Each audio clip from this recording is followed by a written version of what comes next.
నీకు తెలుసా సోను, ఇక్కడికి దగ్గరలో ఒక కొత్త బార్ తెరిచారు. సినిమాల్లో చూపించేటట్టు చాలా క్లాస్ గా ఉంది. ఏమన్నావు నువ్వు? అంత బాగుందా? అవును, క్లాస్ గా ఉందా? ఈ రోజు రాత్రికి మనం అక్కడే ఎంజాయ్ చేద్దాం ఏంటి? తప్పకుండా చేద్దాం. సోను అన్న, నీ బాస్ వచ్చే టైం అయిపోయింది కదా, ఎయిర్పోర్ట్కి వెళ్ళడం లేదా? అరే వెళ్ళొచ్చులేరా, ఆయన బిజీగా ఉన్నట్టు నేను కూడా బిజీగానే ఉన్నాను కదా. ఇలా చూడు సోను, నాకు విషయం చెప్పు. ఆయన నీకు బాసా లేక నువ్వు ఆయనకు బాసా? చూడు, యజమాన్ని మనం నెత్తిని ఎక్కనివ్వకూడదు. అదెలా?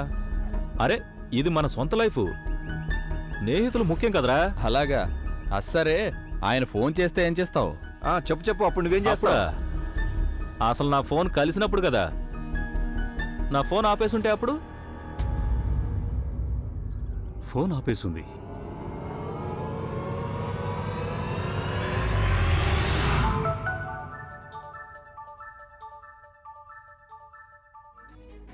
హలో నాన్న. ప్రదీప్, సోను ఎక్కడా? సోను ఇంతవరకు రాలేదా? అరే తను ఎప్పుడో బయలుదేరాడు మీ దగ్గరికి. ఈ పాటికి తను ఎయిర్పోర్ట్కి కూడా వచ్చేసి ఉండాలి. రాలేదు ప్రదీప్, పైగా తన ఫోన్ కూడా ఆఫ్ చేసింది.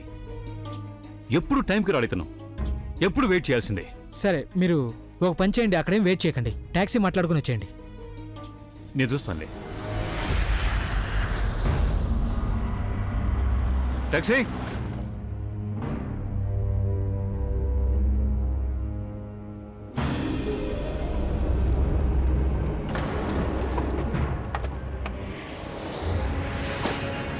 ఇవ్వండి సార్. ఎక్కడ ఉన్నా నువ్వు? నీ ఫోన్ కూడా ఆఫ్ చేసింది. ఎప్పుడూ టైంకి రానే రావు.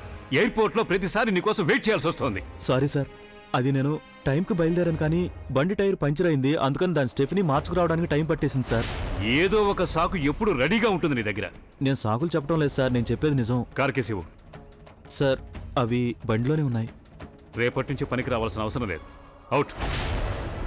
సార్ నేను చెప్పేది అవుట్.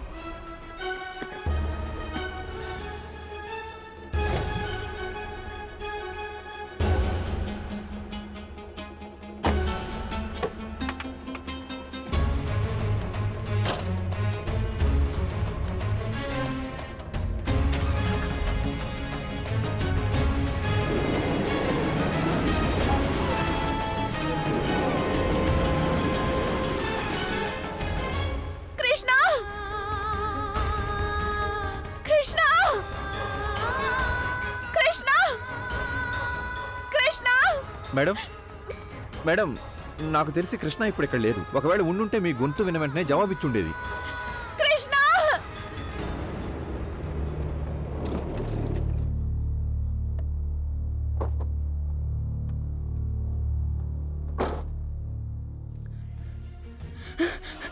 సార్. కరుణ, ఏమైంది? సార్ అది కృష్ణ తన స్కూల్ ఫ్రెండ్స్ తో కలిసి ఆశ్రమం దగ్గర ఉన్న అడవిలోకి వెళ్ళింది పిక్నిక్ కి. కానీ ఇప్పుడు తన ఆచూకీ తెలియడం లేదు. ఆచూకీ తెలియలేదంటే? బహుశా తను ఎక్కడో తప్పిపోయి ఉంటుంది. గంగాకు పోలీసులతో కలిసి తనని వెతకడానికి వెళ్ళింది. నేను మీ ఫోన్ కి చాలా ట్రై చేశాను కానీ లైన్ దొరకలేదు. నేను ప్రదీప్ కి కూడా కాల్ చేశాను కానీ మాట్లాడటం కుదరలేదు. నాకు చాలా కంగారుగా ఉంది సార్.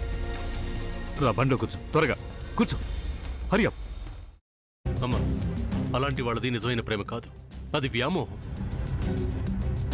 ఎగ్జాక్ట్లీ చిన్నత్త, నిజంగా ప్రేమించుకున్న వాళ్ళు అలా చేయరు. ఎంత మనసు విరిగిపోతే కన్న కూతుర్ని పట్టుకొని మా దృష్టిలో చచ్చిపోయా ఉంటుందా తల్లి? అది సరే అమ్మా, తన కూతురుతో తన మాట అనేటప్పుడు ఆమె మాటల్లో వ్యథా, కళ్ళల్లో బాధ గమనించావమ్మా? పెద్దబాబుకు బర్త్డే విషెస్ చెప్పు కూడా వెళ్ళాం కదా. ఊరికే ఎలా కాలిపోతుంది? మంట పెడితేనో పడితేనో తగలబడుతుంది.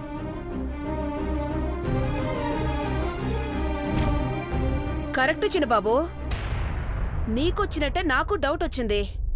పార్వతే షర్టును తగలబెట్టిందనుకుంటా.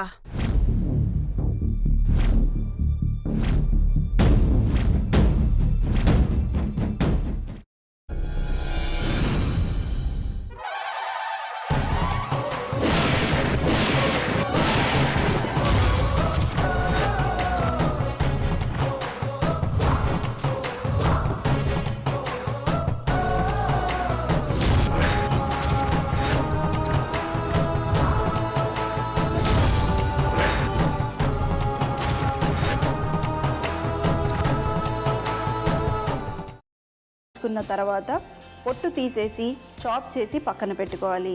ఒక ప్యాన్లో కొద్దిగా నూనె వేడి చేసి అందులో ఆవాలు, మినప్పప్పు, శనగపప్పు, కరివేపాకు, సన్నగా తరిగి పెట్టుకున్న ఉల్లిపాయలు వేసుకుని 1 నిమిషం పాటు వేయించుకోవాలి. ఆ తర్వాత కాల్చి కట్ చేసి పెట్టుకున్న వంకాయని కూడా అందులో వేసుకుని బాగా మిక్స్ చేసి బౌల్లోకి ట్రాన్స్ఫర్ చేసుకుని అందులో తగినంత చిక్కటి పెరుగు లేదా పల్చటి పెరుగు వేసుకుని మిక్స్ చేసి అన్నంతో కానివ్వండి, చపాతీతో కానివ్వండి సర్వ్ చేసినా చాలా బాగుంటుంది.